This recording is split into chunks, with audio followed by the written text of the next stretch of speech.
Mari kita masuk dalam doa. Bapa kami yang di surga, kami bersyukur karena kami mengenal Allah yang sejati melalui Yesus Kristus yang telah mati dan bangkit. Kami bersyukur kami dapat berdoa, berbincang, berkomunikasi dengan Bapa Allah kami yang baik. Tuhan, kiranya Tuhan memandu kami melalui firman-Mu pagi ini, sehingga hati kami sekali lagi digerakkan oleh teladan Kristus, bagaimana kami menjangkau orang di sekitar kami. Kiranya Roh Kudus memimpin pikiran kami.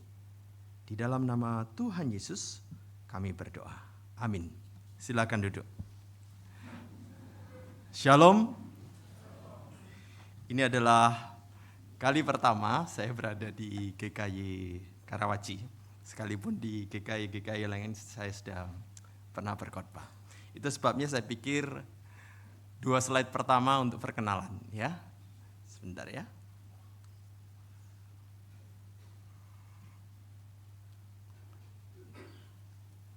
Sepertinya ada masalah ini ya.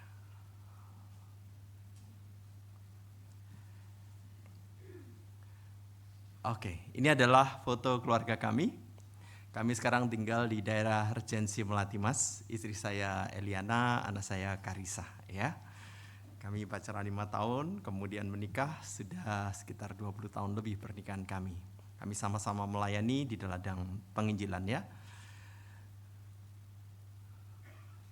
Mungkin ganti pointer saya aja ya. Ini saya khawatir sepanjang khotbah nanti terganggu. Sebentar.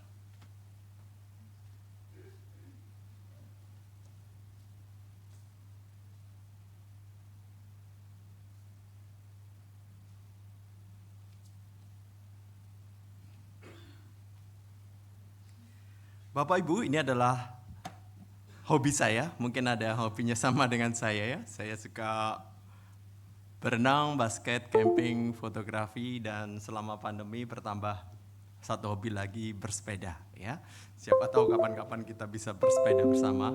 Dan kalau bersepeda di Karawaci pasti menyenangkan ya. Kadang-kadang saya bawa sepeda ke Kebun Raya Bogor lalu berkeliling di sana ya.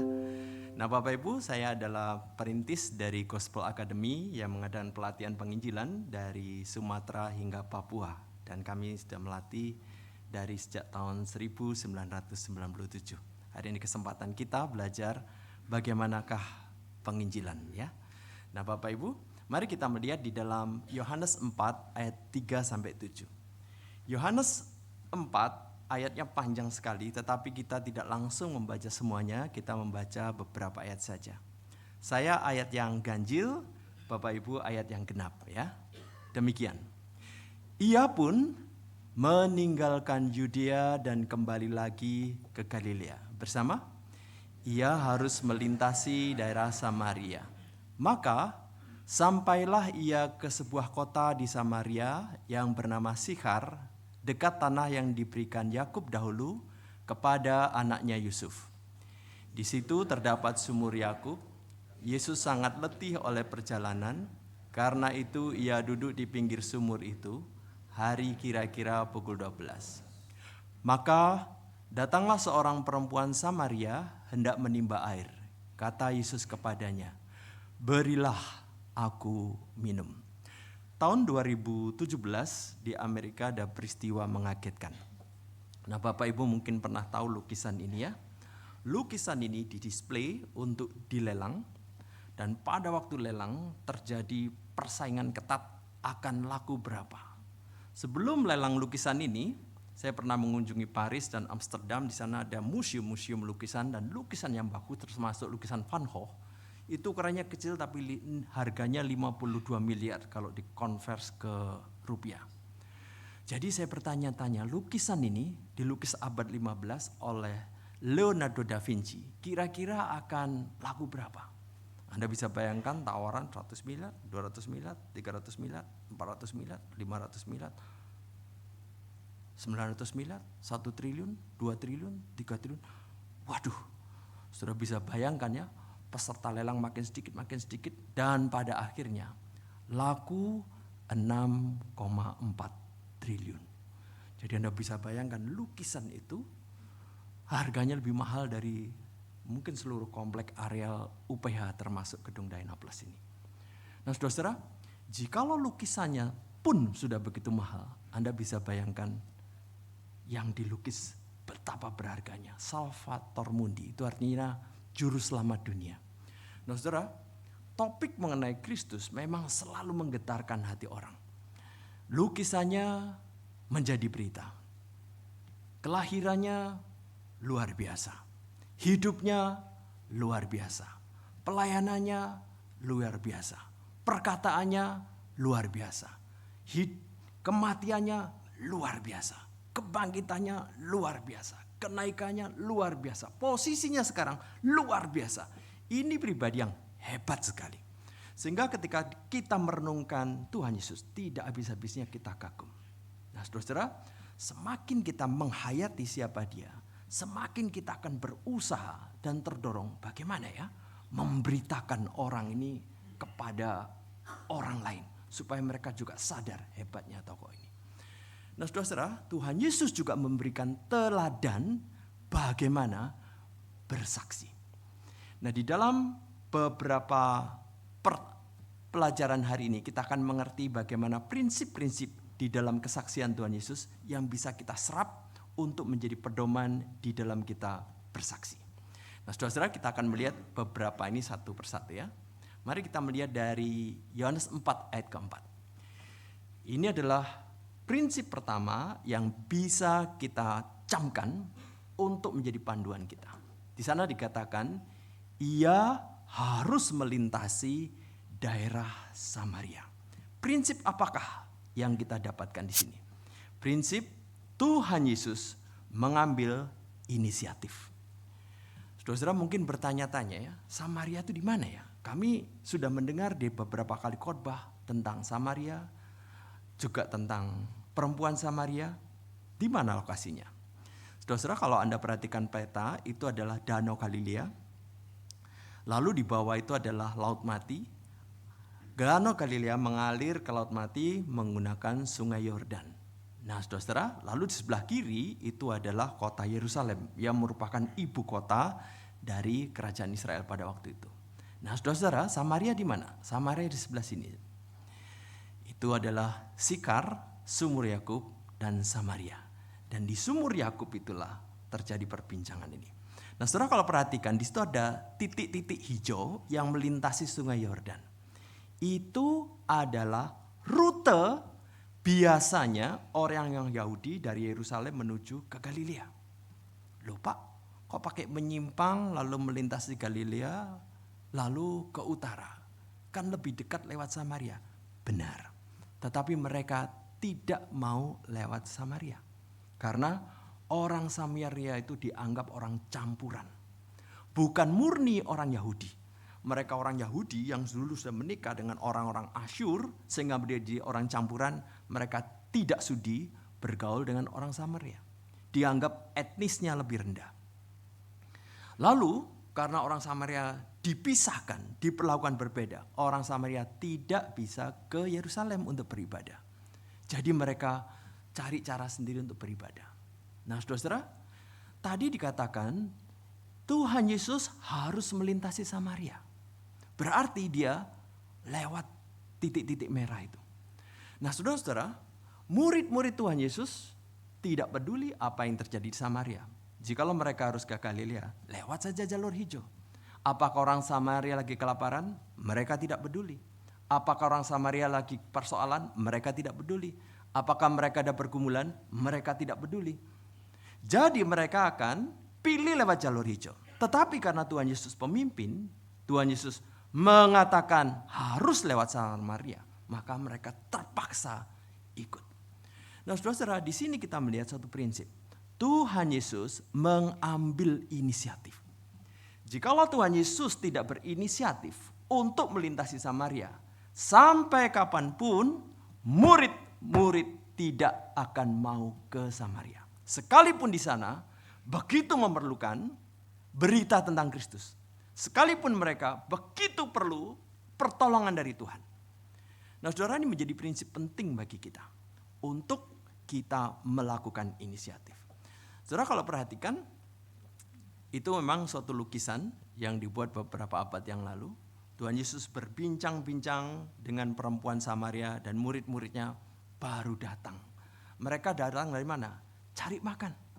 Ke Samaria pun tidak dipikirkan orangnya bagaimana, yang penting mereka cari makan. Tentu saja itu kebutuhan yang normal. Tetapi di dalam ayat-ayat berikutnya kita melihat Tuhan Yesus perintahkan mereka untuk lihat sekeliling. Artinya mereka juga tetap tidak peduli sekalipun mereka melintasi Samaria. Nah yang menarik saudara, Tuhan Yesus tuh bahkan berinisiatif memulai pembicaraan. Di sana dikatakan, kata Yesus kepadanya, berilah aku minum. Artinya kalau Tuhan Yesus tidak memulai pembicaraan, tidak ada terjadi percakapan itu. Nah, saudara bisa bayangkan, perempuan Samaria itu sengaja berangkat siang hari supaya tidak ketemu orang-orang. Karena orang-orang rupanya melihat gelagat hidupnya yang kurang beres, sehingga mereka gosip, bisik-bisik dan mencela perempuan. Sehingga untuk menghindari ini dia berangkat siang hari, sepi, sekalipun panas tidak apa. Yang penting sampai di sumur cepat kembali.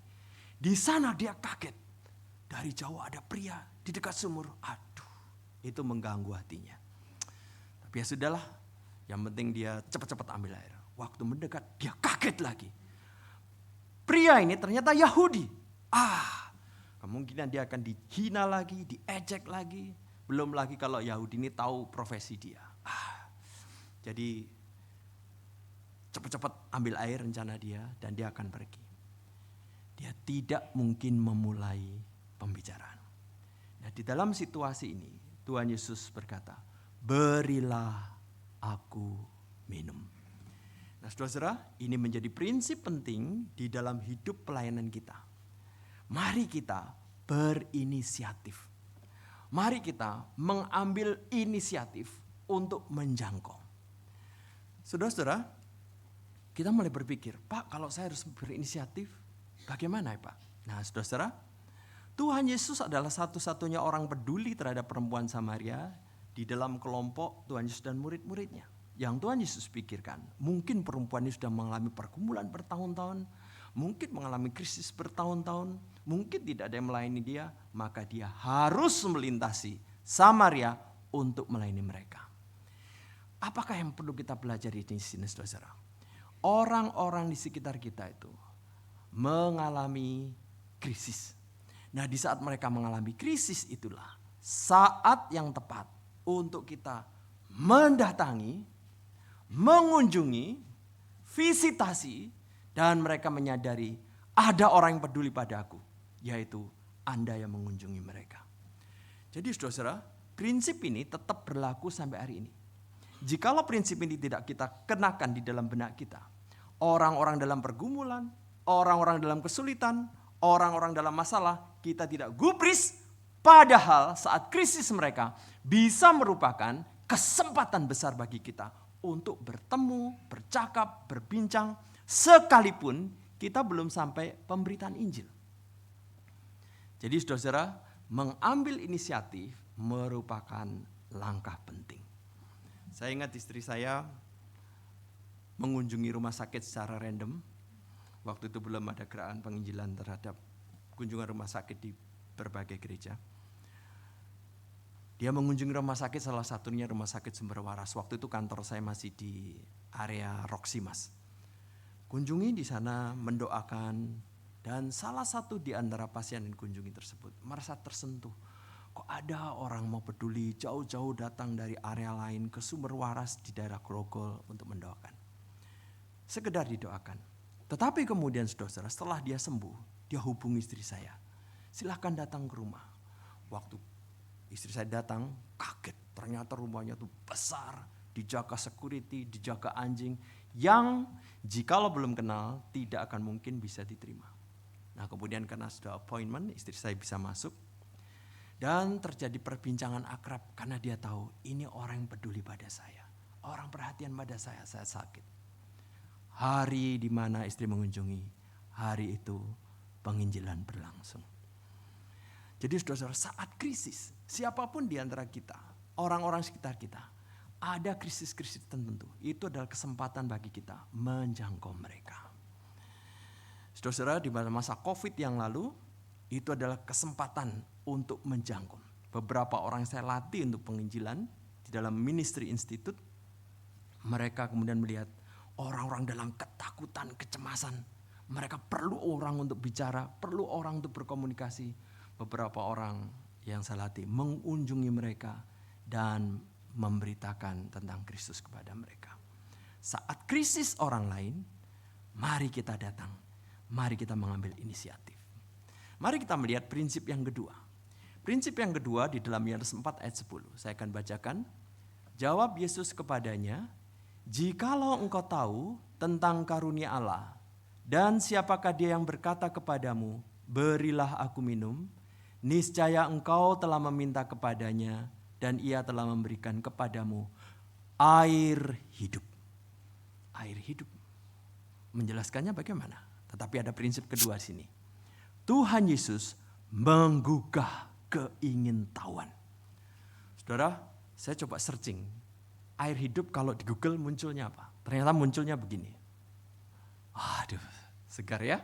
Kelihatan begitu menarik, begitu menyegarkan. Nah, saudara-saudara, kita ingin meminumnya. Nah, saudara, Tuhan Yesus bicara mengenai air hidup. Coba kalau Anda menjadi perempuan Samaria, lagi pengen ambil air, lalu Tuhan Yesus bicara air hidup. Apa yang muncul dalam hati Anda? Air hidup. Setahu saya air di sana berhenti diam. Dia bicara air hidup. Apa airnya bergerak ya? Wah. Apa airnya melompat-lompat ya? Wah. Apa airnya kemudian bergerak tanpa saya bisa mengontrol ya? Hal ini menimbulkan rasa ingin tahu.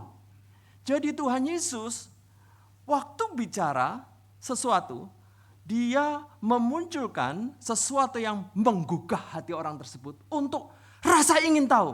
Untuk orang tersebut bicara lebih lanjut. Nah, saudara-saudara, bahkan Tuhan Yesus mengatakan semacam ini. Barang siapa minum air yang akan kuberikan kepadanya, ia tidak akan haus untuk selama-lamanya.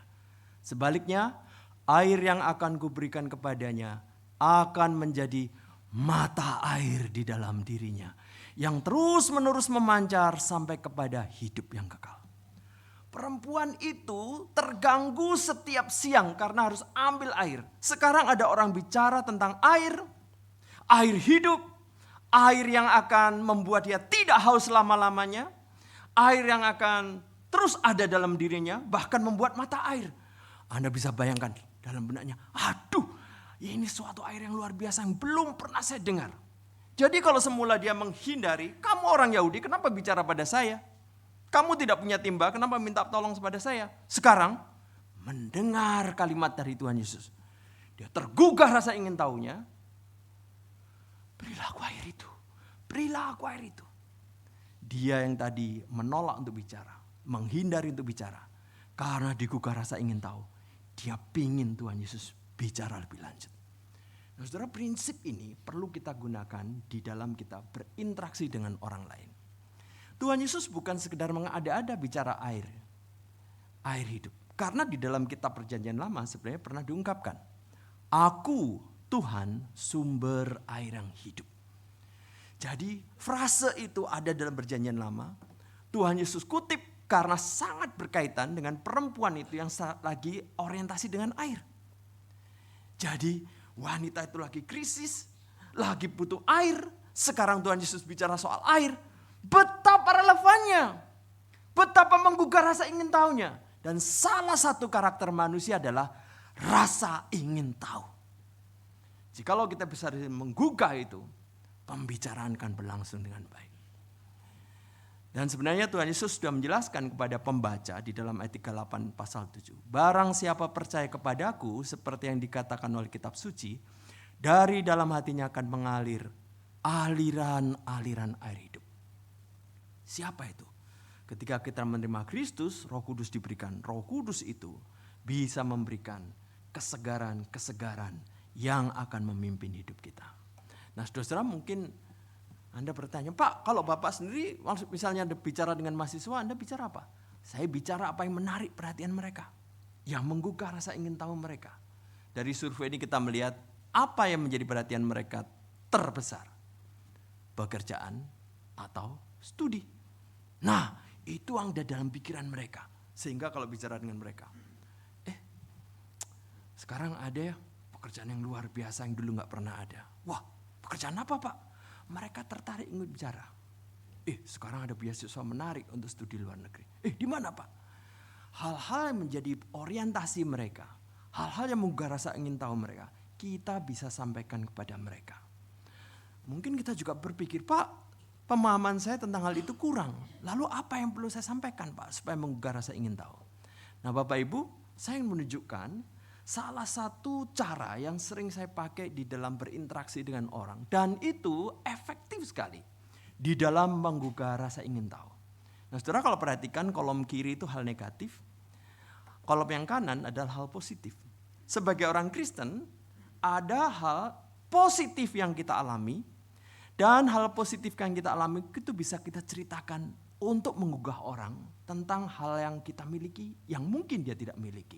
Apalagi jikalau kita bisa mengkontraskan dulu negatifnya apa, sekarang positifnya apa. Orang akan tertarik mendengar. Saya tunjukkannya daftarnya. Dulu, sekarang, dulu, sekarang. Nah, saya akan ceritakan nomor 4 misalnya. Karena ini pengalaman saya.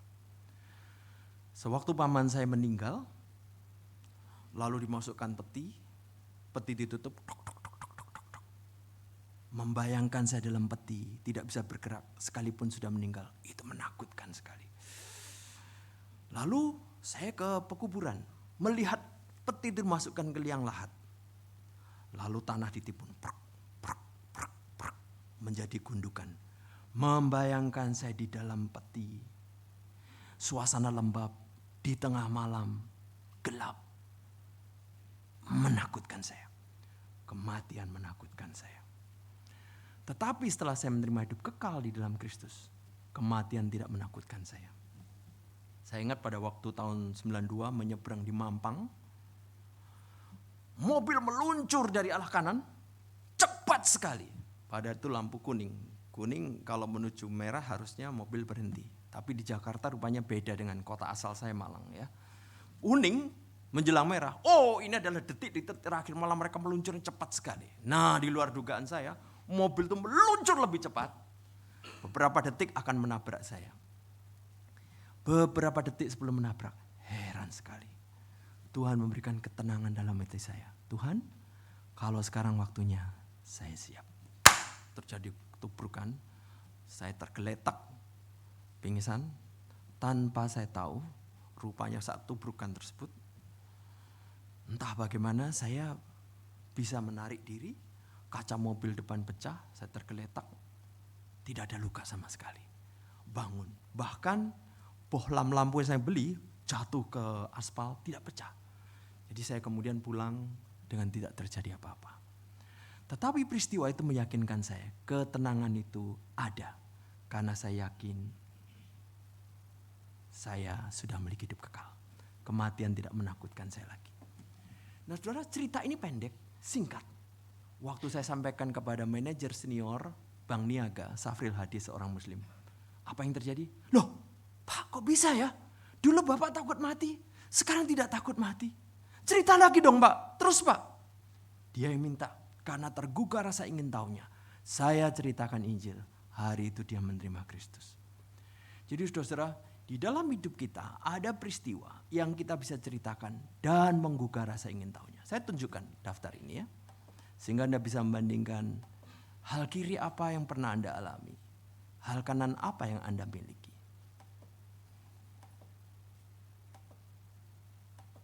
Ini hanya beberapa. Kalau di daftar semuanya tentu saja berpuluh-puluh. Tapi saya hanya mendaftar 16 saja.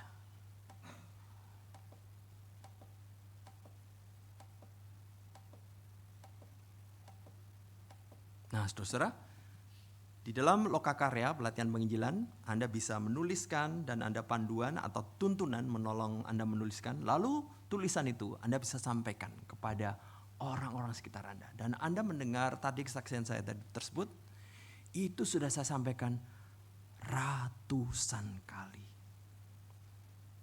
Dan menggugah orang banyak kali.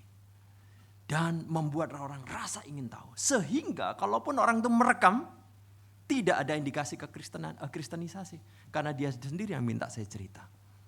Nah, saudara, prinsip yang kedua, menggugah rasa ingin tahu. Penting sekali. Nah, saudara, di dalam diri setiap orang itu ada Tuhan menciptakan untuk berrelasi dengan Allah. Nah, selama dia mencoba untuk berinteraksi dengan Allah dengan cara-cara yang berbeda, dia tidak akan klop, dia tidak akan nyambung. Tugas kita adalah menghantar dia untuk kemudian menyadari bagaimanakah yang seharusnya. Nah, saudara, Anda mungkin pernah tahu permainan ini ya. Kalau kita belum tepat memasukkan, tidak akan nyambung. Tapi kalau kita milih yang tepat, kita bisa menyelesaikan semuanya. Nah, orang-orang ketika mendengar kesaksian kita dan mereka tahu, ini yang saya cari.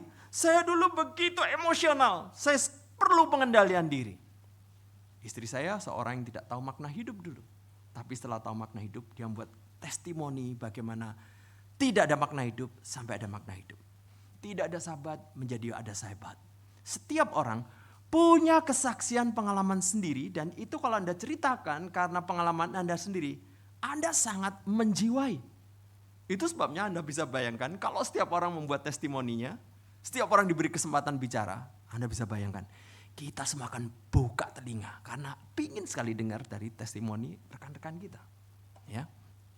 Mari kita lihat prinsip yang ketiga di dalam ayat 16. Saya akan bacakan. Kata Yesus kepadanya, pergilah, panggillah suamimu dan datang ke sini. Saudara, prinsip apa ini? Wanita sudah pingin sekali untuk mendapatkan, mau dapat, mau memperoleh, mau memiliki. Ada tahap yang harus dilalui perempuan itu. Yaitu apa? Saya bacakan ya.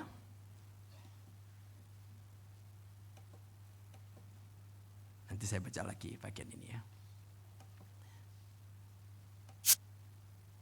Tuhan Yesus mengungkapkan dosa. Ya. Saudara, wanita ingin memiliki, ingin mendapat, ingin memperoleh, tapi ada satu tahap yang harus dia lakukan. Dia harus mengakui dosanya.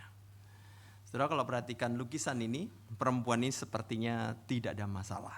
Ya, busananya bagus, tempayannya bagus, dia berdandan. Nah, saudara-saudara, sekilas setiap orang sepertinya baik-baik saja. Tetapi setiap orang di dalam pandangan Tuhan ada hal yang harus dibereskan. Dan ketika perempuan yang mulai tertarik, mulai ingin lebih lanjut Tuhan cerita, Tuhan Yesus mengungkapkan dosanya. Nah, tetapi saudara kalau lihat Yohanes 4, cara Tuhan Yesus mengungkapkan dosa perempuan ini anggun sekali. Bawalah suamimu. Wah, perempuan ini tentu saja berstrategi. Ini orang Yahudi, tidak tahu menahu saya. Jawab aja, saya tidak punya suami. Nah, respon Tuhan Yesus bukan begini, saudara-saudara. Kamu mencoba membohongi saya. Kamu penipu kamu. Saya tahu sudah berita tentang ini. Anda bisa bayangkan sakitnya wanita itu kalau dikatakan semacam itu. Tetapi Anda perhatikan di dalam ayat 17b yang saya bacakan. Tuhan Yesus mengatakan, tepat katamu. Dalam hal ini kamu berkata benar. Kamu tidak punya suami dan 5 orang bersamamu bukan suamimu. Saudara, saya waktu membaca bagian ini tergetar. Wanita ini dikatakan tepat katamu. Kamu tidak punya suami dan 5 orang bersamamu memang bukan suamimu. Dalam hal ini kamu berkata benar. Tuhan Yesus mengungkapkan dosanya, tapi juga menghargai ketepatan katanya, menghargai dignitas wanita itu. Sehingga saya membayangkan ketika perempuan itu mendengar perkataan Tuhan Yesus, dia mengungkapkan dosaku, tapi dengan cara yang bijak. Sehingga mulai berpikir, ini pasti bukan orang sembarangan. Dia tahu hidupku, tetapi mengungkapkan dengan cara yang sangat halus. Nah, saudara, kalau Anda ikut Lokakarya pelatihan, Anda tahu bagaimana cara mengungkapkan dosa dengan cara bijaksana. Sehingga orang tersentuh, sadar, tapi juga menyadari bahwa dosanya perlu dibereskan. Nah saudara, di dalam hidup manusia lama dalam kegelapan, ironisnya mereka tidak tahu bahwa mereka itu di dalam dosa, melakukan dosa. Bahkan mereka menganggap inilah apa adanya diri saya. Secara manusia ribuan tahun demikian. Dan jika orang manusia melakukan dosa, itu wajar, mestinya. Nah, tetapi Tuhan Yesus mengatakan kalimat dalam Markus. Dari hati orang. Hati orang itu apa ya? Dulu saya mau mengatakan begini ya. Ya betul juga ya. Heart itu jantung di sini atau hati juga di sini. Tetapi hati di sini yang dimaksud ternyata ini. Dari hati keluar pikiran. Nah pikiran itu saudara, pikiran jahat. Percabulan, pencurian, pembunuhan, perzinahan, keserakahan. Manusia tidak dicipta semacam ini. Sehingga jikalau dia melakukan ini, dia akan gelisah dan merasa hidupku tidak beres. Sehingga dia akan menyembunyikan supaya orang tidak tahu. Ketika itu diungkap, dia sadar memang aku semacam itu. Nah saudara, ketika orang menjadi orang Kristen, bagaimana? Dampak manusia lama ini masih ada. Dia manusia baru hanya secara lokasi, hanya secara posisi, hanya secara tempat. Dia dicatat di surga sebagai anak Allah, dia diperhitungkan sebagai orang benar, dia diterima oleh Allah di sana, tapi di dunia sendiri dia masih seburuk semula, sehina semula, secemar semula. Maka ayat ini berlaku untuk orang non-Kristen maupun orang Kristen. Karena orang Kristen di dalam hidupnya bergumul bagaimana dampak manusia lima saya singkirkan. Sekarang dia ada kesadaran, saya harus hidup dalam terang dan hal-hal berdosa ini menjijikkan di mata Tuhan. Saya harus memeranginya. Nah orang di dalam kegelapan tidak sadar hal ini dan terus menerus sehingga dikatakan mereka tidak bisa untuk tidak berdosa. Tapi di sebelah kanan mulai sadar, ini dampak manusia lama harus saya musuhi, saya perangi. Nah saudara, ironisnya sebelum perempuan Samaria itu hidup, berapa ratus sebelumnya ada orang yang bicara semacam ini. Tujuan hidup ialah kebahagiaan personal yang berupa kesenangan jasmania semata. Kesenangan itulah yang kita bisa dicapai dalam kehidupan kita. Dengan pengaruh filsafat-filsafat semacam itu, dengan kecenderungan manusia untuk berdosa. Anda bisa bayangkan, jikalau manusia tidak mengenal firman, tidak mengenal Kristus, apa yang dia pikir? Yang penting hidupku senang, yang penting hidupku nikmat, yang penting hidupku enak. Di sini sekarang. Perlu ada orang menyadarkan, ini salah, ini keliru. Dan menyadarkan dengan cara bijaksana, sehingga dia tahu ini tidak boleh. Saudara-saudara, bahkan ada seorang bernama John Stuart Mill, di masa modern mengungkapkan, landasan moral terpenting adalah prinsip kebahagiaan. Jika suatu tindakan meningkatkan kebahagiaan, maka tindakan itu dinyatakan benar. Jika suatu tindakan tidak menghasilkan kebahagiaan, maka tindakan itu salah.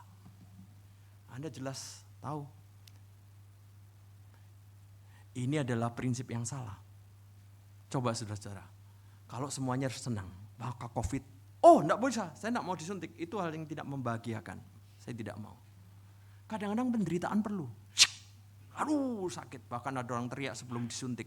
Ternyata itu menolong dia menghadapi virus COVID. Ada penderitaan yang perlu untuk bisa menikmati hidup di kemudian hari. Nah saudara, mungkin ada yang berpikir, Pak kalau gitu kita berbuat baik pada orang ada pamrih. Nah saudara, kalau penderitaan pun bisa mengantar orang baik, apa salahnya kita memberikan kebaikan untuk dia mengalami kebaikan lebih besar? Maka saudara memberikan kebaikan, perhatian, kepedulian, pertolongan pada orang lain supaya kelak dia mengenal Kristus. Itu sesuatu yang sangat baik. Perkataan Freddie Mercury memprihatinkan kita. Anda bisa saja memiliki segalanya di dunia. Dia konsepnya apa? Yang penting senang. Cita-cita dia waktu saya baca biografinya adalah ingin punya uang sebanyak mungkin, lalu uang itu akan digunakan sepuasnya untuk dia menikmati hidup. Dan tetap menjadi orang yang paling kesepian, itu adalah jenis kesepian yang paling pahit. Tapi kalau Anda lihat filmnya, setelah dia punya harta, lalu dia mengundang orang, dia mulai bingung. Siapa di antara mereka sahabat sejati saya? Mereka datang sini karena pestanya kah? Karena uang saya kah? Karena popularitas saya kah? Jadi dia kebingungan, siapa sahabat sejatinya? Sehingga dia tetap kesepian. Mengenaskan sekali. Kesuksesan telah membawaku pada pemujaan dunia dan jutaan pound sterling. Tapi itu mencegahku untuk memiliki hal yang kita semua butuhkan. Hubungan yang penuh kasih. Saudara-saudara, orang di sekitar kita memerlukan apa yang kita miliki sekarang. Kasih di dalam Tuhan. Mereka memerlukan, jikalau kita peduli, kita akan menolong mereka untuk menyadari hal yang mereka perlukan dan ada pada Kristus. Saya tidak menjelaskan hari ini lebih lanjut karena waktu sudah terbatas. Tetapi saudara, saya tambahkan dari Warren Buffett ya. Dia mengatakan, kalau sebelumnya Anda memang orang yang payah, Anda akan menjadi orang yang payah lebih parah dengan miliaran uang. Artinya saudara, sebelum di dalam diri kita bereskan, kita menjadi orang yang tidak akan menjadi beres dengan banyaknya uang. Bahkan banyaknya uang akan menghancurkan kita. Karena kita tidak mampu mengelola diri untuk menggunakan uang dengan bijaksana. Bahkan penggunaan uang itu bisa merusak hidup kita.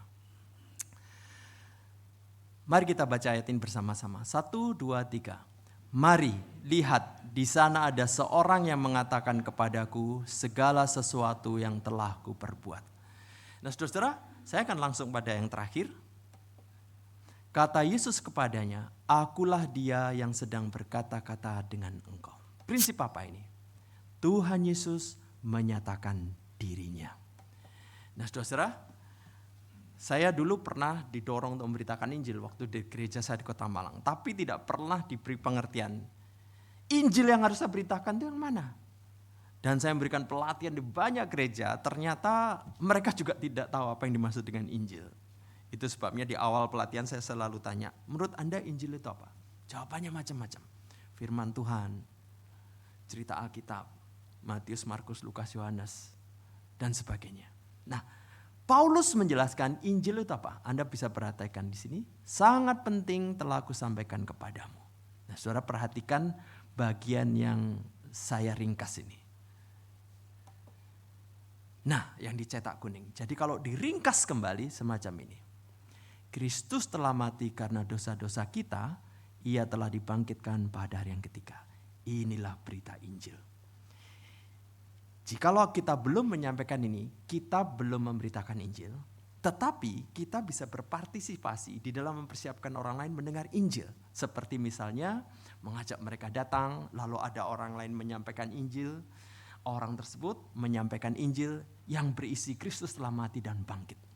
Dengan cara demikian kita mengambil bagian, entah di dalam mendoakan, entah di dalam mengajak orang, entah mempertemukan orang yang bisa memberitakan Injil, atau setelah kita dilatih kita bisa memberitakan Injil dan kita bisa kagum bagaimana berita Injil yang 2000 tahun yang lalu masih berdampak sampai hari ini. Jadi saudara-saudara, mari kita mengambil bagian di dalam bersaksi dan memberitakan Injil. Dan puji Tuhan, kita tidak dibiarkan bergerak sendiri, ada Roh Kudus yang bersama dengan kita. Saya ingin meringkas apa yang saya sampaikan. Pertama, Tuhan Yesus mengambil inisiatif. Mari kita pikirkan siapa orang-orang sekitar kita yang krisis. Kalaupun mereka tidak krisis, pastikan mereka juga memerlukan Kristus. Yang kedua, Tuhan Yesus menggugah keingintahuan. Jikalau Anda berkunjung, bertemu mereka, sampaikan hal-hal yang menggugah rasa ingin tahu. Kalau Anda bingung topik apa, sampaikan testimoni Anda. Dan mereka akan ingin tahu. Dulu Anda begitu sombong, sekarang humble. Dulu Anda begitu pelit, sekarang pemurah. Kok bisa ya? Nah, Anda bisa ceritakan. Yang ketiga, Tuhan Yesus mengungkapkan dosa. Bagaimana mengungkapkan dosa secara lembut, secara bijak. Dan keempat, Tuhan Yesus menyatakan dirinya. Tuhan Yesus membahas tentang dirinya dan perempuan itu mengerti. Dan di dalam kaitan kita mengungkapkan Kristus yang telah mati, Kristus yang telah bangkit. Nah Bapak Ibu, sebelum kita mengakhiri dalam doa, izinkan saya mengajak Anda memikirkan nama yang Anda kenal, nama yang akan Anda catat di dalam kartu ini, nama yang akan Anda ajak di dalam tanggal 15 atau di dalam akhir bulan ini. Sehingga melalui doa Anda mengambil bagian. Melalui ajakan Anda mengambil bagian. Syukur-syukur kalau Anda bisa mengirimkan berita pada dia, memperhatikan dia, mengunjungi dia, menyampaikan pada dia, dan Anda mengambil bagian di dalam penjangkauan kerajaan Allah bagi manusia ini. Mari di dalam suasana tenang, teduh, kita merenung sejenak, kita mengingat siapa mereka. Mari kita masuk dalam saat teduh. Saya memberikan kesempatan bagi setiap diri kita mengingat 4 prinsip yang kita dengar tadi. Silahkan kita mulai mengingat siapakah orang sekitar kita yang dalam keadaan krisis. Krisis keuangan, krisis kesehatan, krisis kejiwaan, ataupun mereka yang perlu Anda jangkau dengan berita dari Anda yang menggugah rasa ingin tahu.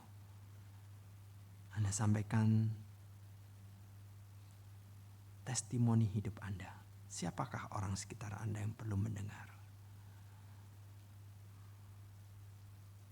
Ingat nama mereka, catatlah nama mereka, doakanlah mereka.